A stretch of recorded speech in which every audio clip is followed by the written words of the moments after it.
Let's do this. The Cult of Hockey podcast by the faithful and for the faithful. I'm David Staples of the Edmonton Journal, and I'm here tonight with Bruce McCurdy. Welcome, Bruce. Hey, David. So, the Oilers, this long, hideous odyssey of the 2018-19 season is over, Bruce, except for struggling through with 3 more games. 3 more games. And it ended in massive frustration for the fans and for Connor McDavid. I'll just read you McDavid's quotes, Bruce, since I missed them. What did he say? After the game, he was just asked about it all, and he said the following about being eliminated. He didn't know they were eliminated, but he said it sucks, obviously. We weren't good enough all year. We let streaks drag on. We let times when we couldn't find ways to get wins drag on. You got to find a way to stop the bleeding quick.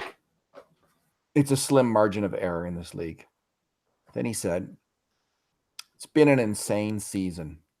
The coaching change, GM change, good times and bad times. It's been a roller coaster. It's been emotionally challenging. It's been hard mentally to keep going. True. But we were always kind of right there. We were close, but drift away. We were close, but drift away. Hope that's not an allusion to McDavid's relationship to the Edmonton Oilers franchise. Yeah, really. Not surprising at all to see him bitterly disappointed. This is it's just been, the Chiarelli era has been in the end marked by disaster. And Chiarelli error? The Chiarelli error. I don't want to ever hear the phrase heavy hockey again in my life. He laughed bitterly. All right. Bitter myself, David. I'm not getting any younger. I don't know, Bruce. You only look about, 42. Yeah. Maybe not tonight. It's a night when all of our age and weariness and crabbiness and fatigue and tiredness shows. So this is the 2 good things, 2 bad things, 200 bad things, and 2 numbers podcast. On the Oilers' 3-1 loss to Vegas, Bruce, what was your good thing?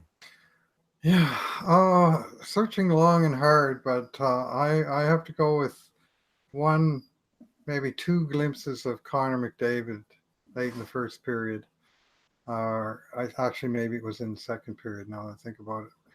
One where the Oilers were trapped in their own end yet again, chasing the cycle. But McDavid read the play and jumped the pass behind his own net, picked off the pass. His natural direction took him right towards the checker, but he just slammed on the brakes as only he can, reversed.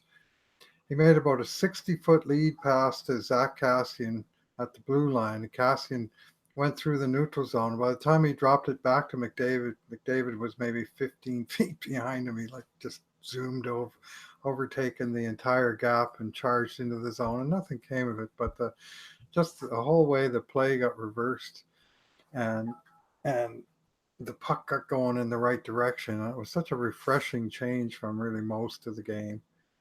Then McDavid had another shift a bit later where he almost banked the puck into the net off of Subban 2 different times. He used to do that a lot in junior, and I've noticed lately he's finally picked up on that old trick. And the NHL goalies are a little craftier at sealing off the net. Most of them are, but every once in a while he'll get one like that. And he tried it there a couple times, and it nearly worked, and he got the goal. So he's going to be my good thing for this game. And imagine watching this team without him. To put it that way. In stark terms. So he's got 114 points, or 115 points. I guess they haven't updated it. Yeah. 115 points. Okay, my good thing, and maybe it's because my expectations have been lowered so much, but I thought Mikko Koskinen made a couple nice saves. The 2 goals he let in were both kind of rancid, squiffy. Oh God, they break your back, especially the first one, the outside shot. Yeah, you just gotta have that. You just gotta have. Come on, make the save, man. What is wrong with you? Anyway, I'm not here to attack him. He did make some nice He, saves he did though. after the They game. had 9 grade A scoring chances Mm-hmm. in that game, which is a healthy number. 2 goals on 9 grade A scoring chances is an average to an above average night even for an NHL goalie. And I think Koskinen, I gave him a 5. If the 2 That's goals that a went good in thing. weren't so horrible, Yeah. I mean, No, I agree. he could have had a 6. Maybe he should have deserved a 4 because the 2 goals that went in. The one by Marchessault was the backhander is an unpredictable shot, and I have some sympathy on that one. But the the Cody Eakin's goal was so bad that even Louis DeBrusque, who never says anything about a player by name, hardly ever singled out Koskinen for criticism on the play. So you know that things are getting bad when even Louis DeBrusque starts to call you out. You know you've been stinking it out. But this is my good thing. So he did make some really good saves He and kept him in the game. I mean, kept him in Rob the Brown game. was saying on the post game, he's the only reason they came within a post to tying it at the end, and they really did come close to tying it. But Rob said, and I agreed with him, it would have been an undeserved point for the Oilers. Oh, totally. What was your bad thing, Bruce? Well, am I allowed to say the entire hockey game? I mean, the first period of that game was execrable. It was horrible to watch. I mean, Las Vegas iced the puck, it seemed like once a minute. The game had absolutely no flow whatsoever. And I think when you look back at the stats, that was the Oilers' best period. I think they had 2 of their 3 grade A scoring chances in the first period. And they kind of went downhill from there in terms of generating anything. But They had it nothing in seemed the like last half of the game. Vegas's approach was just to snuff everything out at the source, and I mean it worked well, but it's almost unwatchable. That was a very very hard game to watch. And related bad thing, I guess, is every time Vegas did ice the puck, there was 2 or 3 opportunities where they had a tired line out there, a third or fourth line, ice the puck. Oilers send McDavid and Draisaitl over the boards against tired bottom sixers, lower defense pairings. Great opportunity. Lose the bloody face off every time. Man, it just drives me nuts. You got to win those draws. You got to win those draws. Those are like crucial plays in the game when you have the other team at a matchup disadvantage because of an icing. You just got to find a way to get the puck and make them pay for their mistake. And nope. My bad thing, Bruce. And you gave away my number, which was 3. Oh, sorry. That's okay. 3 grade A chances for the Oilers this game. I mean, that is horrendous. That is horrendous. You should be getting, on average, you get about 8 or 9. Mm-hmm. Right? In the NHL's kind of amped up the number of grade A chances this year. I think the Oilers probably, I haven't worked it out lately, but they're probably closer to 10 or 11 this year. And 3 is just wretched. And but it was completely, earned. This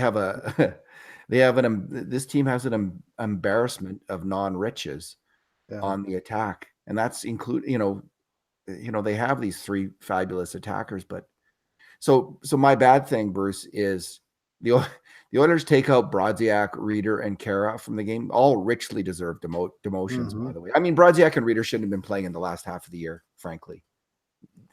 Brodziak shouldn't have been playing after the first 20 games, and Reeder shouldn't have been playing in the second half. They replaced 3 players who have a total of 9 goals in 194 games this year with Malone, Ratty, and Curry, who have 6 goals in 77 games. I just see a typo in my game grades here. Six goals in 77 games. So virtually they're replacing bad with, or they're replacing worse with bad. And the results are what they are. This team is so desperate, for young players to step up. And I know that I'm going on and on and on about Benson and Marody making the team. And part of that is just out of desperation, because the Oilers are desperate for more skill and players who can make a play with the bloody puck. And they just do not have that on the attack. The 3 guys that got inserted into the lineup tonight combined for 0 shots on net. Last game, I ranted in the post-game podcast about how 7 of the Oilers' 12 forwards had 0 shots on net. Tonight, they cut that down to merely 6 forwards who had 0 shots on net. Half the bloody forwards without a single shot. And it's just who you might think. Ratty, Malone, Lucic, Curry, Gambardella, and the one surprise, Nugent Hopkins, who usually gets a number of shots. But basically bottom 6 all the way through. And the bottom 6 generated nothing. Nothing. Could they pay Lucic his bonus then buy him out? I mean, they're going to have to do something with him. Yeah, well, he can't come back next year.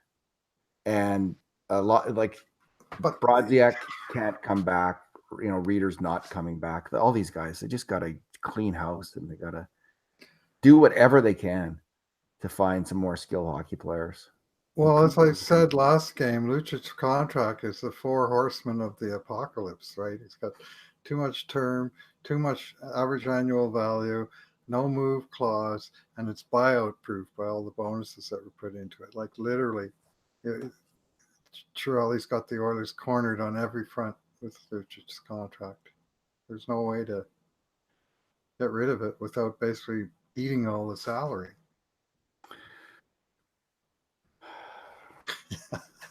Yeah, you said it. There's nothing to say. What is your number, Bruce?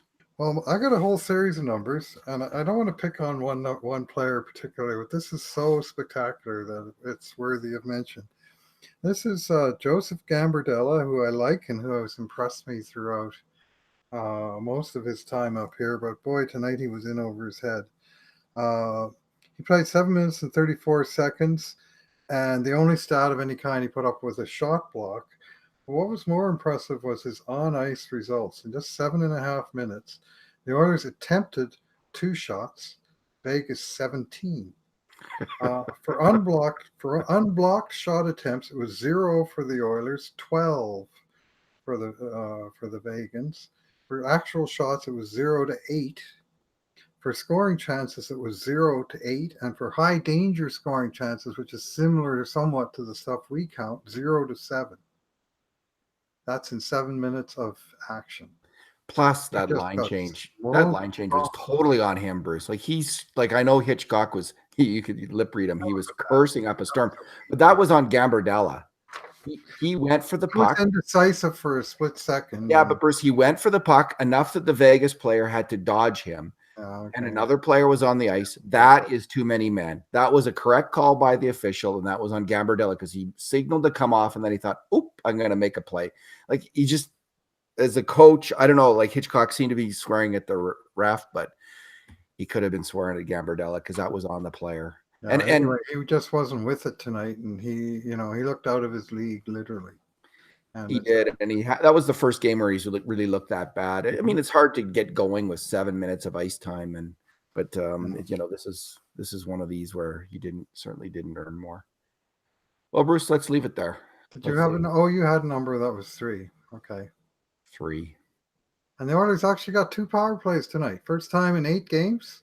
Mind you, the second power play, there was only 40 seconds left in the game, so it wasn't really an entire power play, but at least we got to start two-man advantages in the same game. So maybe things are looking up.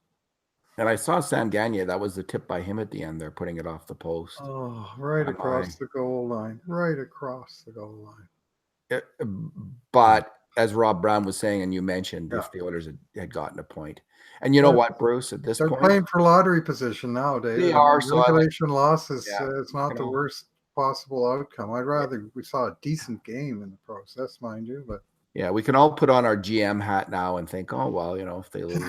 So they're right now, they are 24 out of 31 teams with the possibility of the Oilers have 77 points. Anaheim has 76 and the Rangers have 75. Canucks have 78. So there's going to be some jumping around there. They're right around 8, 9, 10. The Oilers could be as low as 6th. And as high as 7, 8, 9, 9, 6. They'll be somewhere in the 6 to 9 range unless they win the lottery. These little incremental movements can be really significant. Players often will castigate a GM for not getting a second or a third round draft pick in a trade. Mhm. But the difference in value of a pick between 9 and 6, I think it can be about the same as a third or second round draft pick. If Well, I'm not last mistaken, year, I think I did the math. Last year they won game 82 in the shootout. And it cost them 2 spots in the draft lottery, and I was cursing about that outcome. And then they wound up getting basically the guy they needed anyway that they probably would have took if they'd have been picking a little earlier. So I mean, sometimes it washes out, but usually, like, definitely, you'd rather be 6th or 7th than 9th or 10th for sure. Yeah. So who went? It was Boquist, Adam Boquist, who He went. went 8th, yeah. And who went 9? Um, just before, was it Wallstrom or was that just after? Wallstrom went 11th, and the other, Kravstov oh yeah. went to the Rangers. So a lot of people are really excited about him still. Mhm. Well, Quinn and Hughes. maybe so, but the Oilers were in the market for one of those righty defensemen, and it Yeah, worked I out. was thrilled too. They go. Yeah, the two guys, it'll be interesting to see who pans out. It always is interesting. It's absolutely crucial, of course, that the Oilers, that Bouchard becomes a player. Oh, they need him, Bruce. That blue Yeah, they line, need a few players, David. they They need a do. few players. The half dozen decent players they got are better than decent. Look, bagged. They had not a lot of juice going tonight, I can tell you. Well, out of Marody, Benson, and Yamamoto, they need one of those guys. At least. And if you include Puljujärvi, maybe they even need 2 of those guys. It's going to be Mhm. hard. Like, they're up against the cap. There's not a lot of options here. Yeah, So no. and out of Jones, Lagesson, Bear, Persson, and Bouchard, they probably need 2 of those guys. And I'm talking about 6, 7 D men, and I'm talking about third line forwards with the chance of moving up. Mhm. But those players all, I think, represent a considerable increase in skill, or a somewhat considerable to somewhat increase in skill over what they have going on now. And they also, I think, need the right coach. We've just seen altogether too much of Lucic on a top line, even under Hitchcock. That really makes me question his judgment. And we certainly saw that under McClellan. So I just want to see a different approach, and I want to see different players, which makes me part of the majority of 100% Oiler fans. There's not one Oiler fan saying, yeah, they should stick with who they got. Yeah, well, in the immortal words of Craig McTavish, you've got too many guys that the best you can hope for is they break even. Yeah. And it's still a problem. It's been a problem the whole time. Man, Yeah. they got to do something about this pro scouting. I think that's been a disaster for this team for years and years. Well, they covered themselves in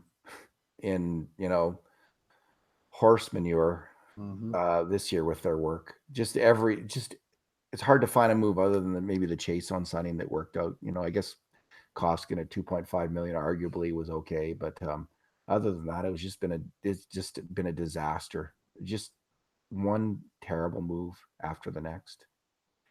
And we were also hopeful, man. We were also hopeful because we're fans. Yeah. That's how we roll. Thanks for talking, Bruce. Yeah, thanks for listening, everyone. Right back at it tomorrow night with another thriller in Mile High City. We'll see if there's any energy left for that tomorrow. But we're with you thick and thin through to the end, which is definitively now Saturday night. We're done. Thank goodness. And in the meantime, and in between times, this has been another edition of the Cult of Hockey podcast.